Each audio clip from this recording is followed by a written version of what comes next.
Bonjour, je suis Hakim La'Alam et je vous propose ma chronique du jeudi 21 juillet 2022. Elle s'intitule « L'idéologie de l'échec victorieux ».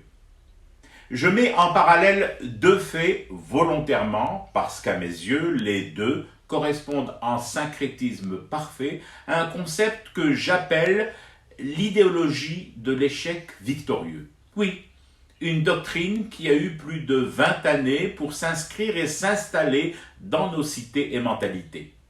L'abaissement de la moyenne au bac à 9,50, c'était le premier fait, c'est le premier fait, et je l'ai évoqué ici même il y a moins de 48 heures.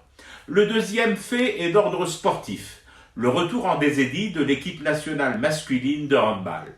Elle s'est qualifiée Betty Boulette au prochain mondial, en gagnant au penalty ou d'un point face à des nations du continent à qui nous mettions 10 buts d'écart à la mi-temps, les yeux bandés, à cloche-pied et sans même une extension du pivot d'attaque.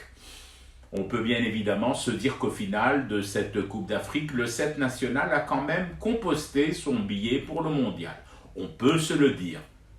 Mais en silence tout de même, en ayant le retour humble, yani, pas en se faisant accueillir à l'aéroport par un ministre de la Jeunesse et des Sports à la mine hyper réjouie et qui se fait offrir en prime par le sélectionneur un maillot signé de tous les joueurs.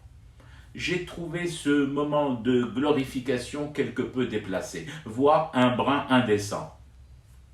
Je suis d'une génération de journalistes sportifs dont l'une des dernières couvertures officielles sur le terrain était une finale de Coupe d'Afrique chez nous, en 1989, ça remonte, à la Salle Harsha, match que les Verts avaient gagné difficilement d'un point, 18-17, face à une jeune, très jeune équipe égyptienne.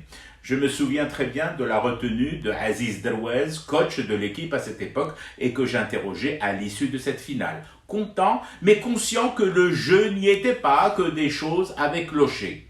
Pourtant, c'était carrément le titre continental que nous venions de remporter, pas une 5e place.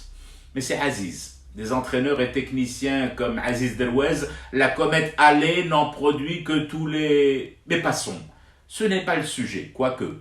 Le sujet grave, c'est la prolifération chez nous en métastase gloutonne de cette idéologie de l'échec victorieux. Comme cette plante terrible qu'est la misère, l'IEV s'est implantée dans notre terreau désédien et y prolifère. Personne pour en arracher les racines en profondeur, juste de gentils et indolents jardiniers munis de ridicules et rikiki sécateurs pour en tailler les branches apparentes. Consternant de constater que nous assumons maintenant, publiquement, presque fièrement, devant des portails de lycées pétaradants et fumigénants ou dans les salons VIP de nos aéroports, l'idéologie de l'échec victorieux. Nous en brandissons même les trophées en chocolat périmé, 5e à des championnats d'Afrique, comme gage que la misère a encore de beaux jours devant elle à grimper et à grignoter nos murs et fondations. Je fume du thé et je reste éveillé, le cauchemar continue. C'était Hakim La'Alam, je vous retrouve samedi pour une autre chronique et une autre façon de dire son amour à l'Algérie.